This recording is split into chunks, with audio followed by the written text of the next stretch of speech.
Hello there, good morning. It's Phil Thatch, and right now I'm at the Chickamauga Dam.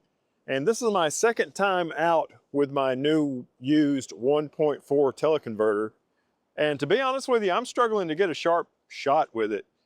Super overcast today. I started out at Harrison Bay State Park, and it looked like I was getting a lot of heat haze, so that was kind of ruining the opportunity to get a sharp shot. I did take a shot, not a good shot, mind you, but I did get a shot of a brown thrasher with the teleconverter, and then without moving where I was sitting and without the bird moving, I switched and took the teleconverter off. And I thought I might compare the difference between the sharpness of a shot of this brown thrasher at the same distance with and without the teleconverter. So before we look at the brown thrasher shots, I wanted to show you this shot. I actually like this shot artistically of a northern flicker. So that's pretty cool just to see a northern flicker. And this is 1/200th of a second. I'm wide open at f9. That's 840 millimeters with the teleconverter, and it's ISO 450. The trouble of it is, it's just not that sharp. I mean, I like it, again, artistically. I like the high key background, and it's just kind of soft. So there's that, and that could have been the slow shutter speed, with 840 millimeters, probably 1/200th is not enough. So let's keep looking. So this is the 840 millimeter shot, also at 1/200th of a second of the brown thrasher. Not a good shot at all. This is not edited, not cropped, nothing. And there you can see the level of sharpness. And then this is the same distance to the bird. This is 600 millimeters, 1/200th of a second, wide open at 6.3. And when I zoom in, even though it's not as close, this is 100% if you're on a 4K monitor, it just seems sharper. Let's go back. This is the 840 teleconverter version, not quite so sharp. And this is the 600 millimeter no teleconverter version, and neither one of them is fantastically sharp, but it definitely seems sharper without the teleconverter. So while I had the teleconverter not on the camera, I found this deer and made this photograph. This is 1/200th of a second, wide open at 6.3, 600 millimeters, and ISO 900. This is the version that I put on social media. You can see my watermark down here at the bottom. And then this is the version that I made for YouTube, the 16:9 version. And I couldn't decide which one I liked the best, so I just decided to show them both to you.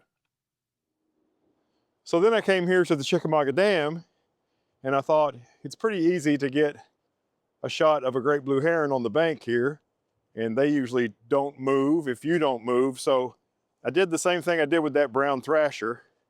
I made two shots of the great blue heron, the first one without the teleconverter, and then I added the teleconverter just to compare the sharpness I can get from the same distance of the same subject in the same light. So let's look at the great blue heron comparison.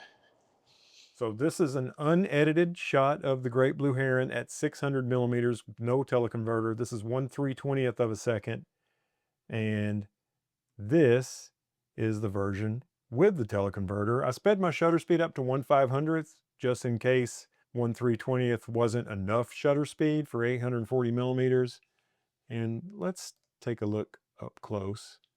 There's the 840 millimeter shot at 100%, and that's a look at the detail. We're looking at this area right here around the eye mostly.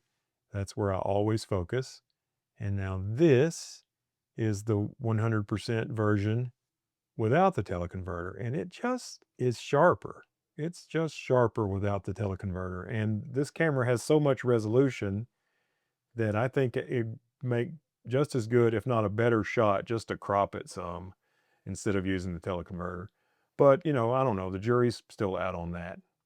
Here's another shot. This is downstream from the dam. I always like to go into the flat area that's a quarter mile or so downstream from the dam and see if there's a great blue heron, and there was. And I made this shot with the teleconverter, 840 millimeters, 1/500th of a second, wide open at f9 at 800 ISO. Let's take a look at it. at 100%, it looks pretty good, but I imagine it would be even more detailed without the teleconverter. Still a beautiful shot, I thought. I'm out way later than I normally stay out. It's nearly 2 o'clock, and I went to the dentist, got my teeth cleaned, and came back out before I went home. Really just wanted to get a shot with my 1.4 teleconverter that I actually like in terms of sharpness. I've gotten some with it that I like artistically, but I haven't really gotten a razor sharp image. So I'm back over at Harrison Bay State Park, which is where I started early this morning, and I've been rolling around on this little brush pile right here, right by the car.